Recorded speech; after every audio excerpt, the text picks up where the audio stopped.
A sea pirate killed 2 army. The Nigerian army went and burned down a whole village in Biafra. Why? When there was a protest and when, you remember when a general was still in Plateau's case, the man was found in a well. The neighborhoods who were found by the well, nobody was even arrested. But if it's in a Jola, they will go out and burn the whole village that the retired general was found in the well. A former chief, army chief, defense chief was killed badly. The Nigerian government went and investigated and arrested those who were responsible. Why can't they do that in other activities to go get all of those because they are not ready to do these things? You must call a spade a spade. Don't lie. Don't think we are fools. Bade was killed. And how long? Within a short period, the people were arrested. But other people, they cannot get the people arrested. They go and do bon. Why always bon? With the laptop. So please, we must learn and let us. Anybody who said I'm a leader of my tribe, you must get, as a leader, get to the grassroots. You must be in control. Not only coming to talk in seminars and talk without getting to your people. That doesn't show good leadership. Because you are not in control. You only talk and tomorrow people will oppose in the papers. If you are a leader, when you talk, you must get back to your village and get to the last people in the village. You must be in control of your people. So what we are doing here, please, I am appealing that everybody wants peace. Even the man in the war front, the soldier who fights, wants peace. He wants to rest. He wants to rest because I was in the army for several years. I fought war in Liberia, I fought war in Sierra Leone. And then before the Guyana Declaration, then we started these things of resource control. How can now somebody say an oil block in Biafra is owned by somebody in the north? And you've not done it anywhere. Don't simply say it. It's not fair. And look at the mining in Zamfara, the diamond mining. The retired generals bought lands and the mining this is for an individual, those ones. But the one for this other one is because we are puppets, that is for everybody. How them they will live in a fair. Please, if we want peace in Lagos, every part of Nigeria must be peace. That is the basic truth about it. We must live peace, we must live as love, but we must bring more ideas and experts will go about it. But to summarize everything, let me stop here. God bless you. Thank you very much. Very grateful.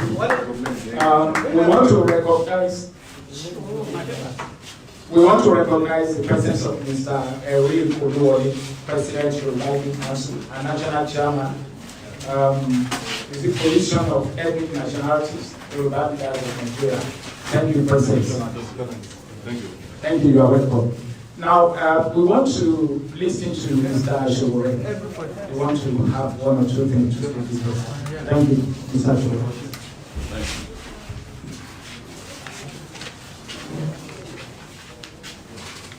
Thank you, sir. I want to say good afternoon to our elders on the high table. So, it's good to see you. And to Nigerian brothers and sisters, what I have to say is not much.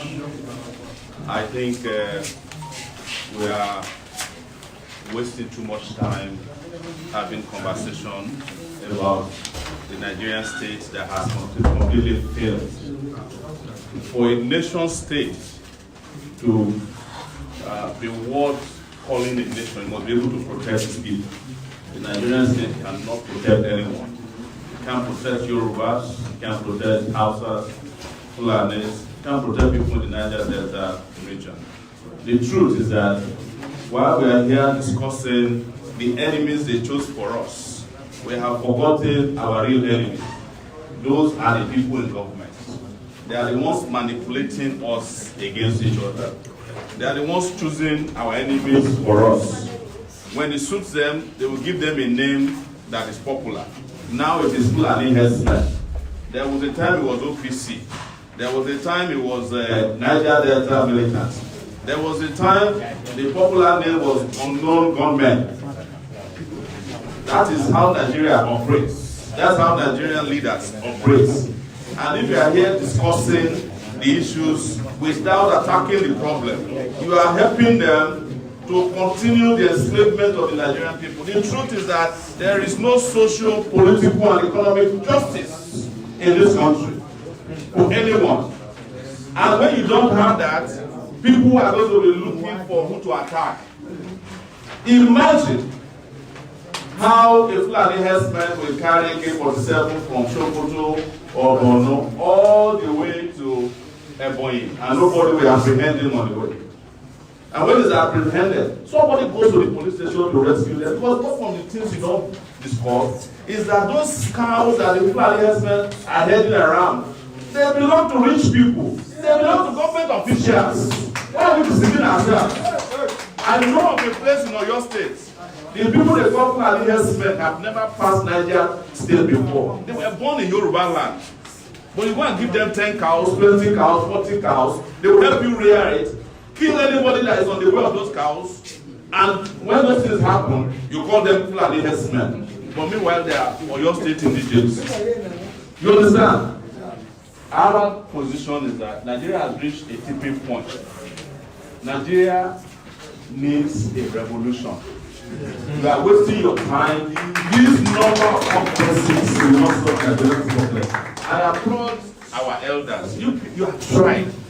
Prof here has been serving Nigeria head since you were in your 20s.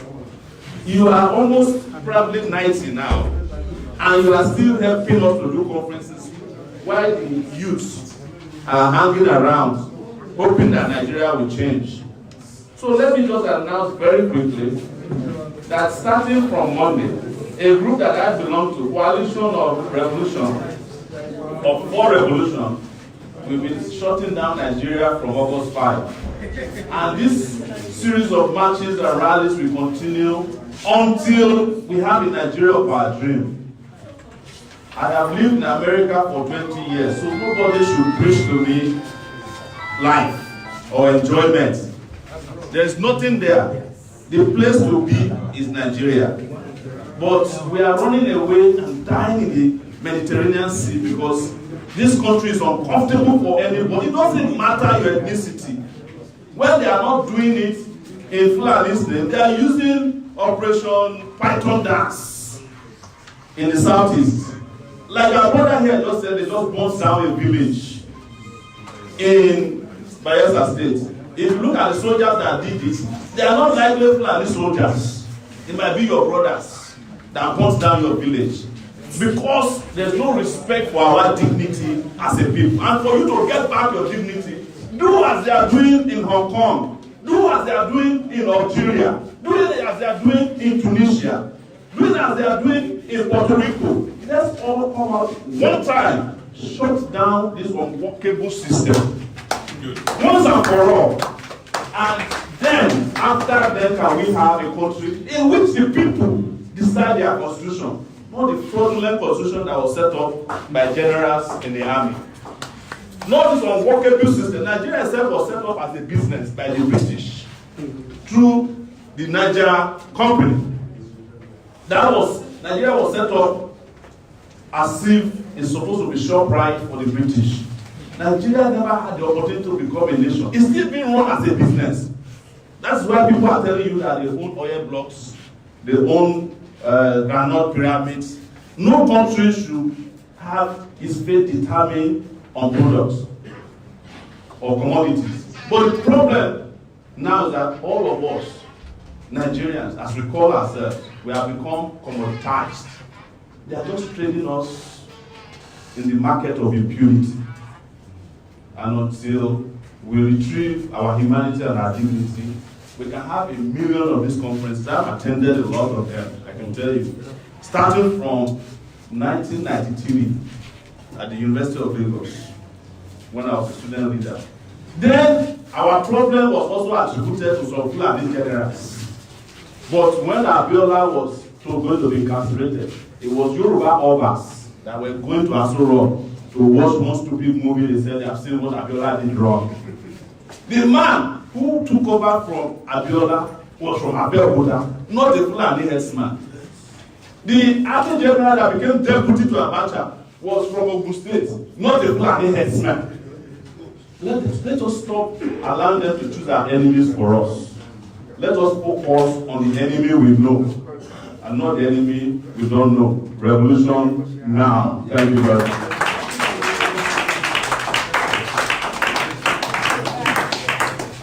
Thank you very much.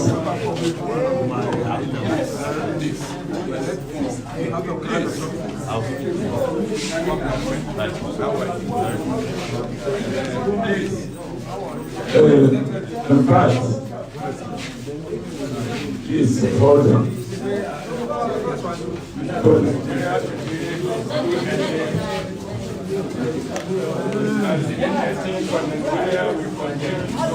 One day, the team was to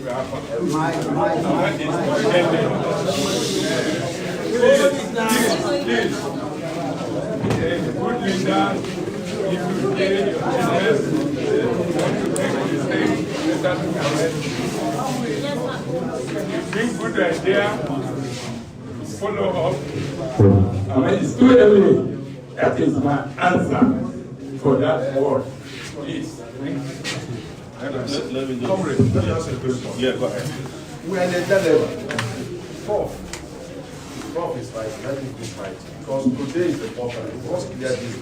We must get this. Paul, sir, we are in a dilemma.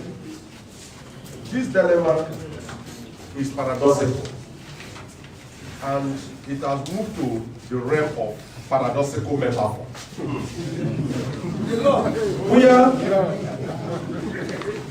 some of those who are condemning this constitution today are the same people who presented this constitution and defended this constitution. I will give an example. Your friend, Chief Judge Unyawood, was the Minister of Information in 1999. Before he became the Minister of Information under Abdul Salam Abubakar, he was a university lecturer. He taught law at Enugu State University. He is a lawyer by training. He was a former minister under Shagari, so he knows what he was doing. He took the Constitution, raised it up, defended the Constitution as the Minister of Information, and said the Constitution was the people's Constitution. On record, he was Minister of Information who defended it. He was the Federal Executive Council that approved that Constitution. Today, he is a member of the Southern Leaders Forum. And he has repeatedly said it is not a people's Constitution. You can't blow hot and cool. Nobody takes leaders that blow up and cool serious. That is why those oppressing us are not taking us serious. That's right. Those leading us are just anytime they are disadvantaged, they are not in government. They claim to become spokesmen and women of the people. Yeah. Anytime they are incorporated, they cease to become spokesmen and women. It's a paradox. So in terms of mobilizing a revolution, revolution is a double-edged sword. It can kill the revolutionary. It can kill the target of the revolution. So that we must be careful, those who want to recruit into the revolutionary movement, so that we are not slaughtered on our path to Petersburg in Russia. Thank you. Thank you very much. I want to quickly answer your question, sir, that this is not the time. You have been telling us the same thing since I was born. I was born after the war. When I went to primary school, they said we are leaders of tomorrow. Went to secondary school, leaders of tomorrow. University, leaders of tomorrow. Master's degree, leaders of tomorrow. Even I ran the election last year. They said it's not yet my time. I'm 48 years old. From here, actually was a senator at the age of what, sir? At the age of 43 or so. Yes, I'm 48 years old. And they are saying that we should wait again. Yes, you may want to wait, but we cannot wait any longer. Not one day longer. because it's our future that is at stake. Regarding you, sir, and the fact that revolution is a double-edged sword, the current situation we are in is a four-edged sword. Anywhere you hold, it will kill you. So I would rather go with the double-edged sword than continue to live with the four-edged sword that Nigeria has become today. So don't worry about who will die. Are we not even dead in this country? We are dead alive. You don't know how you can make it home as you are here. Maybe you are flying. How are you sure that even from the airport to your house, a Fulani herdsman, according to them, will not jump out of the bush and shoot you? Is that the revolution that killed you? It is the lack of revolution that will kill all of us. It's the revolution that can save a majority of Nigerians. That is a position. So, as for us who are planning it, we have recruited people already, and we hope you join us. That's our position. The young people in the southeast who are doing IPOP, they are no longer afraid, because someone who is not afraid of death cannot be threatened with death. That is the truth. And for this country to move forward, some of us must sacrifice our blood for it. I never knew I would live to be 48. So I'm living beyond even the time that I had estimated. I could have died beside Abiola when I was 22 years old in 1993, when they were killing anybody who's opposed to the government. It was in this country that they were shooting people on the street. Kudirat, Abiola, the people that shot them, they are getting national awards today. And I am not one of the people who recognize the 1999 Constitution, sir. That's Nwobdo. That is the business they do, speaking from both sides of their mouth. That's how they make their own existence. It's the reason why I don't join the bandwagon when they were shouting restructuring. I know that Nigeria needs restructuring, but the people who were marshalling the arguments were waiting to join PDP's candidate. The other people who were against restructuring were in APC. When the PDP people get into power, they will never talk about restructuring, because an article can never restructure Nigeria. That will mean that he loses his business in Lagos and in Rivers State. That is what restructuring means. But a man that's making $1 million per day, would he ever restructure Nigeria when he knows that that $1 million will now belong to the people of Lagos or Rivers State? But they were deceiving all of you during the election, articulating and hyperventilating everywhere. The moment you lose out of this thing, you become the people's champion. The moment you win, you become anti-people. That is not who we are. I have history of about 30 years of blemish. I've never started any government before, sir. Never. I've never respected. In fact, I've never been to a government house before in my life. But I've existed on the fringes of this society, and we are tired and saying enough is enough. It's as simple as that. Thank you very much. Nigeria, they use computer. The leaders of Nigeria, they use radio where they turn the knob.